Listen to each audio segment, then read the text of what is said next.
And let's say you want to be able to access some extra data. Maybe it's a primary key value, maybe it's another field out of the database that you want to bind up to the grid.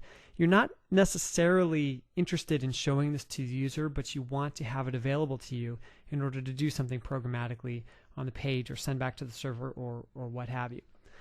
So the approach involves taking that extra data, putting it in a hidden field within the row, and then once you know a little bit about where you're at within that control, then you can access it. So for instance, if I start clicking on these rows, you'll notice here that I have down at the bottom, the selected primary key value is 7.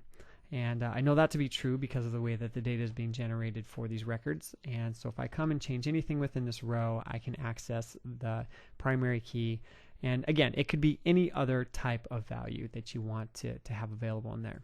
If I view source and what's happening here, you can see that what I'm doing is for each one of the rows, I have a hidden input field. And based off of the index of the item that I'm looking for, I know that I can go back to this control and grab its value.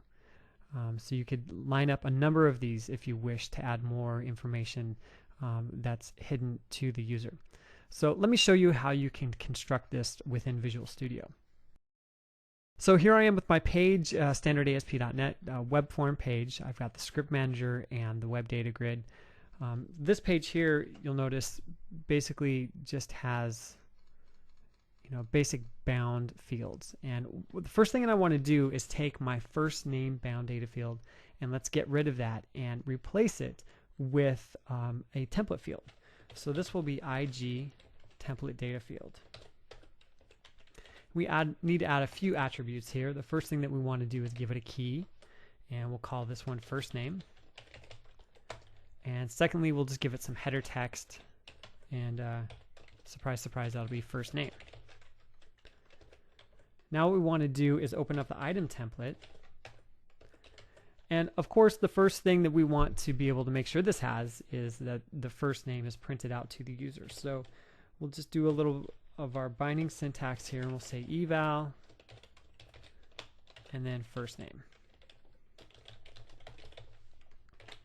Now, in order to make everything work together, we need to know the index value of the item that's being bound to the control. So what I'll do is drop down to the code behind, and we'll create a marker for us, a counter basically, in order to keep track of that. So the code behind that we have so far is really pretty basic. All I'm doing is creating a list of 10 of these person objects and binding it to the grid. Now what I want to do is to create a protected indexer. This will be an int, and we'll just call it indexer for right now. And I'm initializing the value to 0. And so the first row that reads out this value will be the index of 0. Okay? So now that we have that as a protected member, we can come in here and we can say, as this row is being bound, what I want to do is make sure that it's incremented. So here I'll just open up a block and I'll say this indexer plus plus. So as the data binding is happening, it will increment the indexer value. So the first time it comes through, it'll be equal to 0. When it runs this, it'll be 1. I think you probably get the idea of how that works.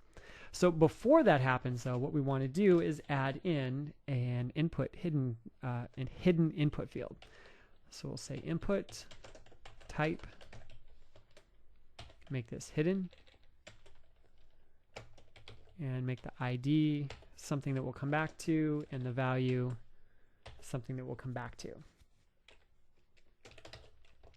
Okay, so in order to make the ID something that is unique and also known to us, basically we'll just call this PK for the primary key value. And then all we have to do is spit out the value of that indexer.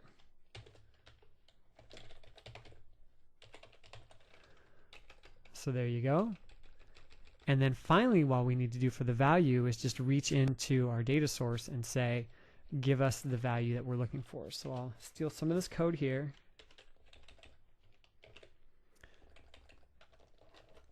And what I'll do is print out the ID value. So now that primary key value is hidden within this hidden input field. And so it gets the value first, and then it's indexed, and then it works out exactly like we need to in the looping through the data binding in order to make it work right. So the next thing I want to do is basically like we had on our demo page there, was a little bit of HTML in order to handle printing up what the ID is. So I'm just going to paste this in. The selected primary key value is, and then I have a span here with this ID of selected PK. So we'll use that in our JavaScript in order to access the value that we want to print up to the user. So the last piece of the puzzle that we need here is the script in order to make this happen.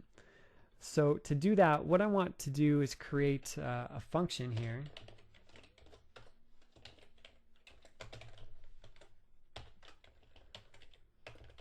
And this is called onRowSelectionChanged. And we'll have the sender and the event args. So what is sent to this function is basically a collection of the selected rows. We're going to set up the grid at this point in order to only select one row at a time. Depending on the control that you're using, it might be kind of different how you write this JavaScript, but what I want you to do is get the principle. Basically, once we know the item index of anything within that row, then we can reach in and find any values that we've had stowed away for us. So let's do var rows and do event args, get selected rows.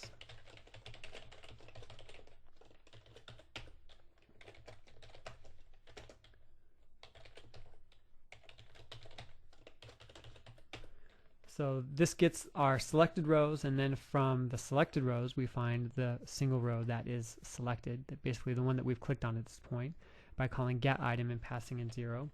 And then from here we want to find the item index. And so we'll say row get index. Now that we have the rows index, now we can just use that value in order to extract the data that's in our hidden field and place it inside our span down at the bottom of the page. So we'll do a get selected PK, and we'll just stick this in the inner HTML.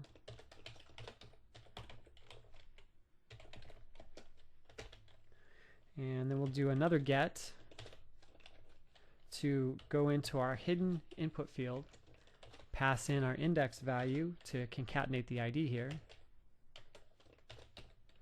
and just pull its value out.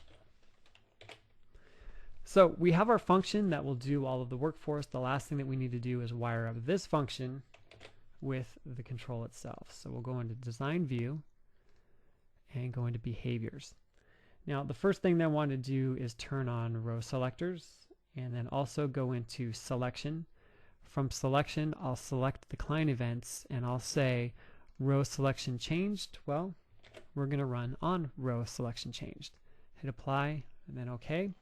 When we run this, now we should have the functionality we're looking for. So when I click on this, I get absolutely nothing. Okay, let's see what there's a few parameters I forgot to add. So go back into behavior, go to selection, and what we need to do is tell the cell click action to be row, and the row selection type equal to be single. Now it should start firing those events. And there we go. When the row selection is changed, we reach in to get that index value, and then from there can find anything hidden within that control. So again, I show you how to do this with the WebDataGrid. You could use it on the same approach with any sort of data-bound control.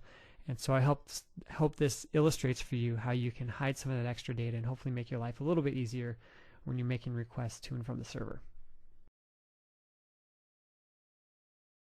Infragistics. On the web at infragistics.com.